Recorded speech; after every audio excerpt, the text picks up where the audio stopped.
Oh, man, Rick Smiley Morning Show. Jeff Johnson got three things you need to know. Jeff, good morning. Good morning, brother. Good to be with you. And I got three things, but let me start here, man. I am very happy to see that Florida Governor Ron DeSantis voting map was ruled unconstitutional. We thought this was going to be the case, and for those of you that missed it, Governor DeSantis went against his own party to present his own congressional district map. And the goal, without question, was to remove an African-American district.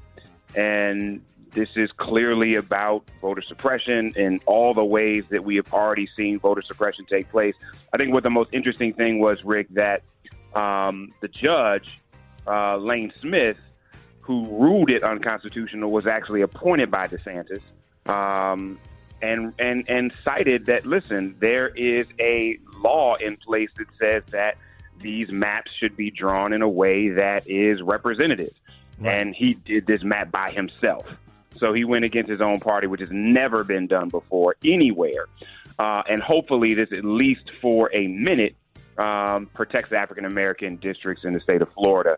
But we know how insane he is. He already is talking about an election police force, which we know is not about protecting voter rights, but is about intimidation. So we'll see what continues to happen there. Second thing is, most of us already know that the bill that was put up by the Democrats to codify Roe v. Wade was defeated. It was 49-51. And in typical fashion, Senator Joe Manchin from West Virginia, who is a Democrat but continues to vote with Republicans, is the sole Democrat that did not vote for the bill. But we all know, even if it would have been 50-50 and Vice President Kamala Harris would have broken the tie, it would not have been filibuster proof and still wouldn't have been passed. And so I think what's interesting, Rick, is that there is a bill on the table by two GOP senators. They say they want to codify Roe v. Wade, but not support what they think is excessive pieces in the bill from the Democrats. I don't believe that for a second, and I don't think anybody else believes that there are those on the right that want to codify Roe v. Wade. This is going to be about removing this as a federal bill altogether, and states, which we know is incredibly dangerous, as most of these states are controlled by the same Republicans that want to see Roe v. Wade overturned in the first place.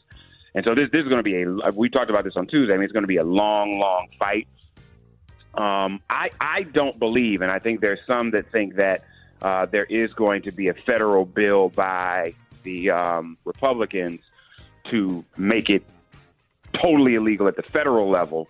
I don't believe that's going to happen, especially during this midterm, because there are a whole lot of Republicans that know that that could be the thing that gets in the way of them being reelected. So I don't think that's going to happen.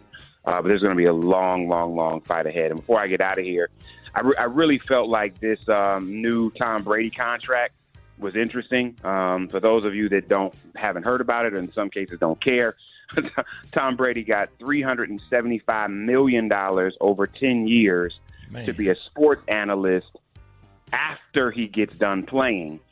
And what's even more interesting about the contract is that he can start whenever he wants. And to give context, right, Tony Romo and Troy Aikman had one of the highest contracts Tony Romo had $180 million over 10 years, and Troy Aikman $18 million per season. Bob Costas said something really interesting, Rick, and he was like, he thought that this offer to Tom Brady was low. He said that 70 of the top 100 shows last year, 75 of them were the NFL. And so that the vast amounts of money that exists in the NFL are the reason why you can pay this. And all I'm saying is, if that's what we're saying, then that needs to be our number one area of equity, because black businesses and the ability to create black wealth is resting in this sport if we focus on it beyond just staff. I got to get out of here, Rick. I'm at time. You can hit me at Jeffs Nation on all social media. Love y'all. Have a good weekend, man. I'll talk to you next week.